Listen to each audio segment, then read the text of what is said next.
प्रभाग क्रमांक 3 मधील इंदिरा वसाहत आरोग्यवर्धिनी केंद्रात जन आरोग्य समितीच्या नियामक व कार्यकारी समितीची बैठक पार पडली। राष्ट्रीय आरोग्य अभियानांतर्गत झालेल्या या बैठकीत परिसरातील नागरिकांना दर्जेदार आरोग्य सुविधा उपलब्ध करून देण्यावर विशेष भर देण्यात आला। बैठकीत नगरसेवक राजकुमार पाटील यांची आरोग्यवर्धिनी अध्यक्षपदी एकमताने निवड करण्यात आली। तसेच नगरसेविका स्वाती बडगू, मंजेलीताई, समाजसेवक गोवर्धन बिल्ला यांच्यासह मान्यवर उपस्थित होते। यावेळी आरोग्य केंद्रासाठी आवश्यक साहित्य खरेदी, देखभाल व्यवस्था आणि निधीच्या मर्यादेत अधिक प्रभावी आरोग्य सेवा देण्याबाबत सविस्तर चर्चा होऊन महत्त्वाचे निर्णय घेण्यात आले। मला तुम्हाला एवढं सांगायचं आहे, या ठिकाणी डॉक्टर असतील, आमच्या ANM असतील किंवा आमचे आरोग्य आशा वर्कर्स असतील, सगळ्या समितीच्या सगळ्या स्टाफला विनंती करायची ज्या पद्धतीनं आपलं ह्या विषयावर उदरनिर्वाह आमच्या या तुमच्या माध्यमातून तुम्ही जी सेवा देत आहे त्या सेवेतून तुम्हाला जो पगार मिळतो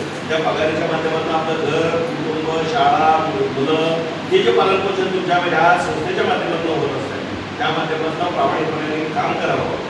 शेवटच्या गेटवेपर्यंत राहणाऱ्या गोरगरिबांच्या सेवा करण्यासाठी त्यांच्यापर्यंत आपण पोहोचलं पाहिजे। उदाहरणार्थ आता द्यायचं तर आपल्याला 10 रुपये फक्त फ्रीमध्ये आपण करतो, त्यामध्ये पूर्ण गोळ्या औषधांपर्यंत आपण सेवा दिली जाते। एक चांगली सुविधा आहे। फक्त तुम्ही तुमच्या दवाखान्यापर्यंत आलेल्या लोकांपर्यंत बघितलं किंवा 30 झाले, 35 झाले, 25 झाले असं त्याच्यावर समाधान मानू नका। ज्या ठिकाणी 35 रुग्ण येत असतील ते 100 कसं होतील याचा प्रयत्न तुम्ही करा।